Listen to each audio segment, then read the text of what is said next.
નમસ્કાર દર્શક મિત્રો, આઈએચઆરટીસી ન્યૂઝમાં આપનું હાર્દિક સ્વાગત છે। હું છું આપની સાથે સંધ્યા। તો સમાચારની શરૂઆત કરતા પહેલા નજર કરીશું આજના મુખ્ય સમાચાર પર। ભરૂચ તાલુકાના સુકલતીર્થ ગામે ટ્રીટમેન્ટ પ્લાન્ટ ખંડેર બન્યો। પ્લાન્ટ 2023માં લોકાર્પણ બાદ પણ કાર્યરત ન થતા સુકલતીર્થના રહીશોમાં ભારે આક્રોશ। તળાવનું પ્રદૂષિત પાણી અને મળમૂત્રના પાણીના શુદ્ધિકરણ માટે પ્લાન્ટ તૈયાર કરાયો હતો। ભરૂચ જિલ્લામાં ચૈતર વસાવા સહિત પ્રમુખ તથા અન્ય લોકો પર ખોટા કેસ કરાયા હોવાનો આરોપ।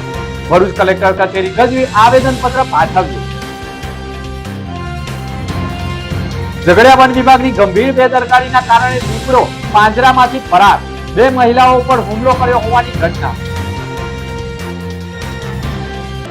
જાડેશ્વર રામેશ્વર પાર્કમાં ક્લાસ 1 અધિકારીએ જીવન લીલા સંકેલ। ભરૂચમાં નર્મદા નદીના કિનારાના વિસ્તારોમાં કેટલાય સમયથી વાહનોની અવ્યવસ્થિત અવરજવર, ટ્રાફિક નિયમોના ભંગ તેમજ જાહેર સ્થળોએ અશોભનીય વર્તન અંગે ફરિયાદો સામે આવી હતી। પરિવાર સાથે ફરવા આવતા લોકો અને સ્થાનિક નાગરિકો દ્વારા પણ આવી પ્રવૃત્તિઓ સામે કાર્યવાહી કરવાની રજૂઆત ઉઠી હતી। ફરિયાદોને ગંભીરતાથી લઈ બી ડિવિઝન પોલીસ અંકલેશ્વર દ્વારા નર્મદા નદીના કિનારા વિસ્તારમાં પેટ્રોલિંગ વધારવામાં આવ્યું હતું। વિશેષ ડ્રાઈવ દરમિયાન ટ્રાફિક નિયમોનું ઉલ્લંઘન કરતા વાહન ચાલકોની તપાસ કરવામાં આવી હતી। આ ઉપરાંત જાહેર સ્થળોએ અશોભનીય વર્તન અને બીભત્સ ચેનચાળા કરતા લોકો સામે પણ કાયદેસરની કાર્યવાહી કરવામાં આવી હતી। પોલીસે સ્પષ્ટ સંદેશો આપ્યો છે કે જાહેર સ્થળોની ગૌરવ, શાંતિ અને સલામતી જાળવવા માટે આવી કાર્યવાહી કરવામાં આવી રહી છે। હું પંકજભાઈ ભગવાનભાઈ પટેલ, જૂના બરબારા બેટના સરપંચ। અહીંયા ખાસ કરીને શનિ રવિના રોજ જે અમારા ગામનો જે એન્ટ્રી રસ્તો છે ગોલ્ડન બ્રિજ નર્મદા બ્રિજ પર જે દુકાન આવેલી છે, જેના કારણે અહીંયા પુષ્કળ પ્રમાણમાં લોકો સહેલાણીઓ આવન જાવન કરે છે અને ફોર વ્હીલ દ્વારા અમારા ગામનો રસ્તો ચોકઅપ કરી દે છે, જેના કારણે અમારા ગામના લોકોને જવામાં ખૂબ મોટી તકલીફ પડે છે। તેમજ અહીંયા અમારા ગોલ્ડન બ્રિજ પાસે નદી કિનારે જે ફરવા લોકો આવે છે તેમાં ગેરકાયદેસરની પ્રવૃત્તિઓ થતી હોય છે અને અવારનવાર અહીંયા આવા જે લવડિયા બધા આવતા હોય છે, જે જાહેર જગ્યા પર ખુલ્લામાં ગમે રંગરંગલા મનાવતા હોય છે, જેના કારણે બહુ મોટું દૂષણ ઊભું થયેલું। જેના અનુરૂપે આજે બી ડિવિઝન પોલીસ સ્ટેશન સાઇડથી અમને ત્યાંના સાહેબ લોકો આવીને અહીંયા જે દૂષણ દૂર કરેલ છે, જે બદલ એ લોકો શ્રીનો અમે આભાર વ્યક્ત કરું છું। ભરૂચ તાલુકાના સુકલતીર્થ ગામ સૌથી વધુ આવક ધરાવતું ગામ માનવામાં આવે છે, જેમાં કાર્તિકી પૂર્ણિમાનો મેળો ભરાય છે, જેમાં 500થી વધુ સ્ટોલ અને ચકડોળોની વિવિધ રાઇડ્સો માટે વેપારીઓને ભાડેથી આપી દર વર્ષે પંચાયતની તિજોરીને આવક થાય છે। તદુપરાંત સુકલતીર્થ નર્મદા નદીનો ઘાટ રેતી માફિયાઓ માટે સોનાની લગડી માનવામાં આવે છે અને મોટા પ્રમાણમાં રેતીની લીઝો પણ ચલાવવામાં આવતી હોય, જેની રોયલ્ટીમાં પણ લાખો કરોડો રૂપિયાની રકમ જાય છે। રેતીની લીઝમાં પણ લાખો કરોડોમાં જ જતી હોય, જેથી સુકલતીર્થ ગ્રામ પંચાયતની તિજોરીને કરોડોની આવક સામે ગામના લોકો જે સુવિધા મળવી જોઈએ તે ન મળતી હોવાનો આક્ષેપ ઊભો કર્યો છે। ભરૂચ તાલુકાના સુકલતીર્થ ગામને સ્વચ્છ અને સુંદર બનાવવા માટે સુકલતીર્થ ગામે ખાતે પણ ગ્રે વોટર ટ્રીટમેન્ટ પ્લાન્ટ કે જેમાં રોજનું ડ્રેનેજનું અને તળાવનું મળમૂત્ર પાણી શુદ્ધિકરણ થાય તે માટે રોજનું હજારો લીટર પાણી શુદ્ધિકરણ કરવા માટે નર્મદા નદીમાં છોડીને કરવામાં આવતું હતું। ખેડૂતો ખેતીમાં ઉપયોગ લઈ શકે તે માટે પણ યોજનામાં પ્લાન્ટ બનાવવા માટે અમદાવાદની કૃષ્ણા કન્સ્ટ્રક્શન કંપનીને કામ આપવામાં આવ્યું હતું। આ પ્લાન્ટનું નિર્માણ કાર્ય ટેન્ડર મુજબ 10/8/2022થી ચાલુ કરાયું હતું, જે 12 મહિનામાં પૂર્ણ કરવાનું હોય, જેથી પ્લાન્ટનું કામ 20/6/2023 સુધીમાં પૂર્ણ કરાયું હોય। આ પ્લાન્ટ તળાવ નજીક બનાવવાનો હોય, પરંતુ જગ્યાના અભાવે તેને નર્મદા નદીના કાંઠે બનાવવા માટે નક્કી થતાં તેના અન્ય સાધનો સામગ્રી માટે પણ વધુ રૂપિયાની ફાળવણી થઈ હોય અને સંપૂર્ણ પ્લાન્ટ પ્રથમ 1,52,88,934 રૂપિયાનું ટેન્ડર નક્કી થયા બાદ ટેન્ડરનું કામ જેમ ચાલ્યું તેમ સતત કુલ પ્લાન્ટ 2,85,98,000નો પ્લાન્ટ તૈયાર કરવામાં આવ્યો હોવાનું સામે આવ્યું છે। સુકલતીર્થનો ગ્રે વોટર પ્લાન્ટ ઉદ્ઘાટનમાં 3/8/2023ના રોજ ભરૂચના પૂર્વ કલેક્ટર તુષાર સુમેરા, વાગડાના ધારાસભ્ય અરુણસિંહ રણા, જિલ્લા વિકાસ અધિકારી પ્રશાંત જોશી, સુકલતીર્થ ગામના સરપંચ રણધીર માંગરોલા સહિત અધિકારીઓ અને કર્મચારીઓની ઉપસ્થિતિમાં મોટા પાયે વોટર ટ્રીટમેન્ટ પ્લાન્ટનું ફૂલોની જેમ સજાવટ કરી તેનું ઉદ્ઘાટન કરી મીડિયામાં મોટી પ્રસિદ્ધિ મેળવી, પરંતુ ઉદ્ઘાટન બાદ વોટર ટ્રીટમેન્ટ પ્લાન્ટ ચાલુ જ નથી કરાયો, જેના કારણે આજે પણ તળાવનું પાણી છલોછલ ભરેલું હોય અને તે પાણી ટ્રીટમેન્ટ પ્લાન્ટ સુધી ગયું જ ન હોય અને તે પ્લાન્ટ ચાલુ જ ન કરાયો હોવાનો આક્ષેપ પણ તળાવ નજીક રહેતા લોકોએ કર્યો હોવાનો મોટો ભાંડો ફોડ્યો છે। મારું નામ હરેશભાઈ દેવીભાઈ માછી પટેલ। આ જગ્યા સરકાર જાતેજો પ્લોટ કહેવાનો હતો, એની બાજુમાં સ્મશાન ગૃહ છે। હવે આ ભાઈને તારી સરપંચ સાહેબને પહેલું રજૂઆત મેં એવું કહી હતી કે સાહેબ અહીં ગાડી ફિલ્ટર પ્લાન્ટ ના ચાલે, તમે કંઈ ગામમાં નજીકની જગ્યાએ રાખો તો ગંદા પાણી આવે એ ફિલ્ટર છે ને લોકોને ખેતરમાં પાણી મળે. એ એમને કંઈ સેટ ના થયું. લઈ ગયા ખડીમાં, શુક્લની કપાવાળી ખડીમાં. ત્યાંથી એ લોકો લાવ્યા તો એ મેં કીધું સાહેબ અહીં ના ચાલે, આ ગૌચરમાં બોલે. એટલે પછી તે કેન્સલ થયું ગૌચરણ આવી એટલે. પછી એમની રીતે આ પ્લાન કરીને કહ્યું. આટલી મારી ધ્યાનમાં છે. આ પ્લાન કેટલા વર્ષથી નાખેલો છે અને તેવીની સાલથી નાખેલો છે, 2023 ચાલુ છે હમણાં? પ્લાન બંધ છે બિલકુલ, એક જ મહિનો નહીં ચાલ્યો. અહીં કોઈ આવે છે ખરું પ્લાન પર જોવા માટે? ના સાહેબ, હું તો આ બધી રહેવાની એટલે ખ્યાલ નહીં, જોવા આવે કે ના આવે. કોઈ માણસ અહીંયા કાર્યરત ઓપરેટર કે એ હોય તો કંઈ રાખ્યો હશે ને એમને. સુગંધિતના ગ્રે વોટર ટ્રીટમેન્ટ પ્લાન્ટ પર તપાસ કરવામાં આવતા ગ્રે વોટર ટ્રીટમેન્ટ પ્લાન્ટ ઓફિસનું ટેબલ વિજય કાકા માટે ઊંઘવાનો બેડ બન્યો હોય તેવા દ્રશ્યો વચ્ચે સંપૂર્ણ ટ્રીટમેન્ટ પ્લાન્ટનું રિયાલિટી ચેકિંગ કરવામાં આવ્યું હોય તો સંપૂર્ણ ટ્રીટમેન્ટ પ્લાન્ટ બિનવારસી હોવાનો અને ટ્રીટમેન્ટ પ્લાન્ટના તમામ પાઇપો સહિતના સાધનો બિનઉપયોગી અને પ્લાન્ટની અંદર રહેલા પાણીના ગંભીર પ્રકારે મચ્છરોનો ઉપદ્રવ અને આખા પ્લાન્ટ ખંડેર અવસ્થામાં હોવાનો તેમજ ટ્રીટમેન્ટ પ્લાન્ટ બિનઉપયોગી હોય અને ચાલુ સ્થિતિમાં બતાવવા માટે પ્લાન્ટના વીજ કનેક્શનના પણ મીટરમાંથી સીધા જ સ્મશાનમાં કનેક્શન આપેલા હોય, જેથી બિનવારસી ઓફિસમાં એક હાજરી પત્રક પણ માત્ર વિજય કાકાની હાજરી પૂરેલ હોય, જે વિતેલા વર્ષમાં અન્ય લોકોના નામોની હાજરી મળી આવતા પ્લાન્ટનું 5 વર્ષ સુધી સંચાલન કરનાર એજન્સી સામે પણ ગંભીર પ્રકારના સવાલો ઊભા થઈ ગયા છે. જોકે આ સમગ્ર મામલે સુકલદીત ગામનો ગ્રે વોટર ટ્રીટમેન્ટ પ્લાન્ટ બિનવારસી હોવાના મામલે ઉદ્ઘાટનમાં હાજર સરપંચના અને હાલ પણ સરપંચ હોય તેવા રણજીતસિંહ માંગરોલાનો સંપર્ક કરતા તેઓએ પોતે આ પ્લાન્ટ બંધ હોવા મુદ્દે મૂંઝવણમાં મુકાયા અને પ્લાન્ટ ઉપર રહેતા વિજય કાકાને ફોન ઉપર પૂછતા ઇલેક્ટ્રિક મોટર બગડેલ હોવાથી બંધ કહેતા ખુદ સરપંચ ટ્રીટમેન્ટ પ્લાન્ટ ઉદ્ઘાટન પછી બંધ હોય તે વાત અજાણ હોય તે વાત ગળે ઉતરતી નથી. તેઓએ પ્લાન્ટ વહેલી તકે પ્લાન્ટ ચાલુ કરવાની પણ વાત કરી છે, પરંતુ 3 વર્ષથી પ્લાન્ટ બંધ છે અને સંપૂર્ણ ખંડેર અવસ્થામાં હોવાના કારણે ગંભીર બેદરકારી પણ સામે આવી રહી છે. શુક્લરીના સરપંચ રણજીતસિંહ ગંભીરસિંહ મંગરોલા. શુક્લરી ગામમાં ગ્રે વોટર ટ્રીટમેન્ટનો પ્લાન્ટ બંધ છે. 5 વર્ષના સુધી એ લોકોએ ચલાવવાનું હોય છે. એમને વારંવાર રજૂઆત કરતાં હજુ આવેલ નથી. એમની મોટરો ફસાઈ ગયેલ છે અને મોટર બળી ગયેલ છે, હજી રિપેરિંગ કરેલ નથી. એટલે તટવડે ચાલુ થાય એવી પાણી પુરવઠાવાળા સાહેબોને નમ્ર વિનંતી. સરપંચ, પાણી આ લોકોને મીઠું મળ્યું જ નથી સુકલદીતમાં. જ્યારે આ ઉદ્ઘાટન થયું 2023માં ત્યારથી આ પ્લાન્ટનું પાણી જ નથી મળ્યું એવો આક્ષેપ છે. મીઠું પાણી નથી, આ ગ્રે વોટર ટ્રીટમેન્ટનું છે. પરંતુ આ પાણીનો ઉપયોગ જે તળાવમાંથી જે જવું જોઈએ, તળાવનું પાણી પણ ત્યાં જતું નથી અને સંપૂર્ણ મચ્છરો છે. હાજી, તળાવનું પાણી નથી, આ જે લાઈનો છે ગામની ગટરોની એ લાઈનો જોડેલી છે. બામસેફ ઇન્સાફ ભારત રાષ્ટ્ર મહિલા ગૃહ ઉદ્યોગ દ્વારા જરૂરિયાતવાળા વિદ્યાર્થીઓને શૈક્ષણિક કીટનું વિતરણ કરવામાં આવ્યું છે.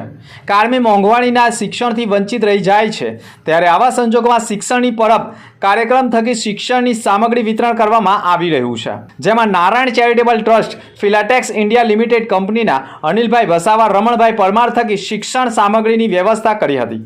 કાર્યક્રમના અધ્યક્ષ સ્થાને સુષ્માબેન વસાવા, પ્રમુખ બામસેફના તથા ભરૂચ જિલ્લા મહેમાનના હેમંત પ્રજાપતિ, ચેરમેન નારાયણ ચેરિટેબલ ટ્રસ્ટના બીજી પ્રજાપતિ, નારાયણ વિદ્યાલયના રાજેશ કુમાર શર્મા તથા ફિલાટેક્સ ઇન્ડિયા લિમિટેડ કંપનીના RN બગેરિયા સહિતનાઓ જોડાયા હતા.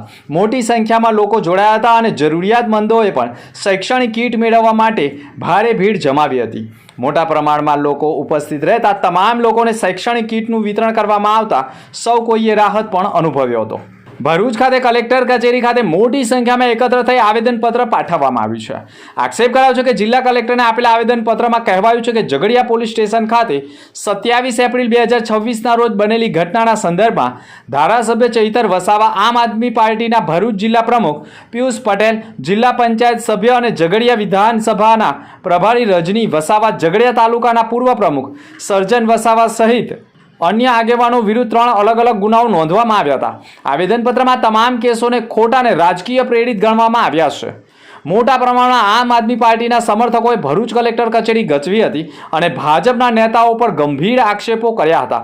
ગંભીર આક્ષેપ સાથે ભરૂચ કલેક્ટરને એક આવેદનપત્ર સુપ્રત કરવામાં આવ્યું હતું. ભરૂચના વેજલપુર બંબાખાના નજીકના શેઠના પ્લાઝાની બાજુમાં આવેલા વાડામાં સાપ હોવાની જાણ જીવદયા પ્રેમી મુકેશ વસાવાને થતાં તેઓ યોગેશ મિસ્ત્રી સાથે ઘટના સ્થળે પહોંચી ગયા હતા અને સાપનું રેસ્ક્યુ કરતા સાપ અત્યંત ઝેરી કોબરા 3 ફૂટનો હોવાનું સામે આવતા સાપનું રેસ્ક્યુ કરી સાપનું અનુકૂળ સુરક્ષિત સ્થળે ખસેડવાની કવાયત કરી છે. જોકે જીવદયા પ્રેમીએ કહ્યું છે કે ચોમાસાની સિઝનમાં વરસાદના કારણે જમીનના દળોમાં રહેલા જીવો બહાર આવતા હોય છે અને કોઈએ પણ આવા સરીસૃપો દેખાય તો તાત્કાલિક જીવદયા પ્રેમીનો સંપર્ક કરવા અનુરોધ કર્યો છે. ચાંદીપુરા વાયરસના કેસોએ પહોંચી વળવા માટે CK પટેલ એટલે કે ભરૂચ સિવિલ હોસ્પિટલ દ્વારા આગોતરી તૈયારીઓ શરૂ કરવામાં આવી છે. ભરૂચ સિવિલ હોસ્પિટલમાં શંકાસ્પદ દર્દીઓ માટે અલગ વ્યવસ્થા ઊભી કરવામાં આવી છે જેથી જરૂરિયાત સમયે તાત્કાલિક સારવાર મળી શકે.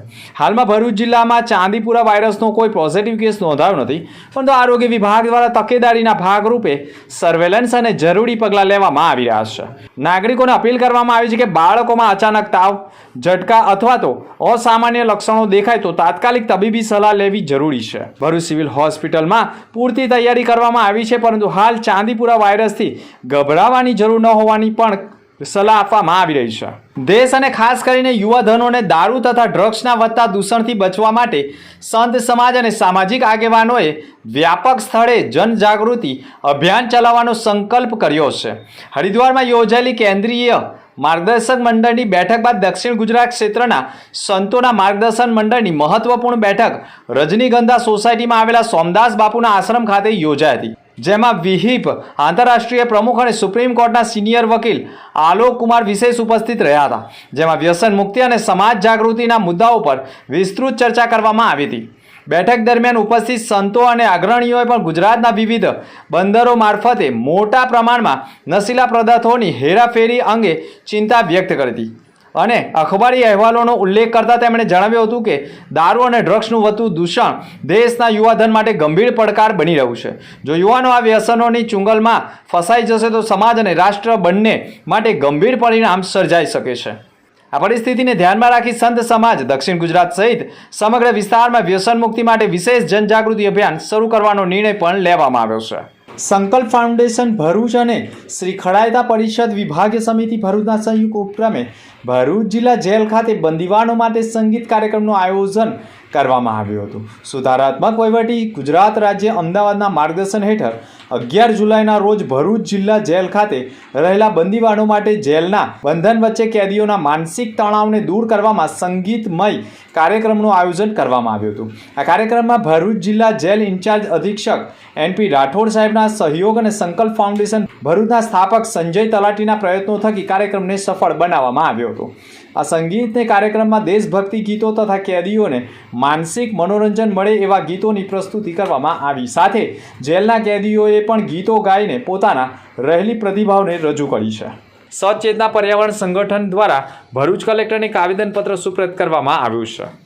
આગામી ગણેશ ઉત્સવ તથા દશામાના તહેવારની ઉજવણી દરમિયાન દેવી દેવતાઓની POPમાંથી બનાવેલી મૂર્તિઓ બનાવટ, સંગ્રહ, વેચાણ, સ્થાપના તેમજ કુદરતી જળસ્ત્રોતમાં વિસર્જન પર પ્રતિબંધ મૂકતા બાબતે તેઓએ આવેદનપત્ર પાઠવ્યું છે. સચેતના પર્યાવરણ સંગઠન છેલ્લા 10 વર્ષથી ઇકો ફ્રેન્ડલી ગણેશ ઉત્સવ પર ભરૂચ જિલ્લામાં કામ કરે છે.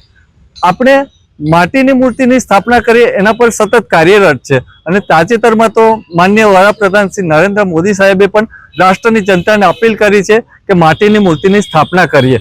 હવે માટીની મૂર્તિની સ્થાપના કેમ કરવાની? POPની મૂર્તિની સ્થાપના કરવાથી પર્યાવરણ પ્રદૂષિત થાય તો છે જ, પરંતુ એ સાથે સાથે બીજું પણ એ થાય છે કે આ મૂર્તિ સંપૂર્ણપણે વિસર્જિત થતી નથી અને થોડા દિવસમાં નદી કિનારે એ ખંડિત અવસ્થામાં જોવા મળે છે. આપણા આરાધ્ય દેવના આ બે હાલ ખરેખર આપણને માન્ય છે ના, ક્યારેય નહીં. આનાથી આપણી ધાર્મિક આસ્થાને ઠેસ પહોંચે છે. એટલે આપણે માટીની મૂર્તિની સ્થાપના કરીએ. આજે અમે સચેતના પર્યાવરણ વતી કલેક્ટર સાહેબને એક વિનંતી પત્ર આપવા આવ્યા છે. ભરૂચના જાડેશ્વર વિસ્તારમાં આવેલી રામેશ્વર પાર્ક સોસાયટીમાં રહેતા એક યુવા સરકારી અધિકારીના કરુણ અવસાનથી સમગ્ર પંથકમાં શોકની લાગણી ફેલાઈ ગઈ છે. જીવનના અનેક સપનાઓ અને જવાબદારીઓ વચ્ચે આર્થિક બોજ સામે જજુમતા અધિકારીએ અંતે જીવન યાત્રા સમાપ્ત કરી લેતા તેમના પરિવારજનો સહિત સહકર્મચારીઓમાં પણ ભારે દુઃખની લાગણી વ્યાપી ગઈ છે.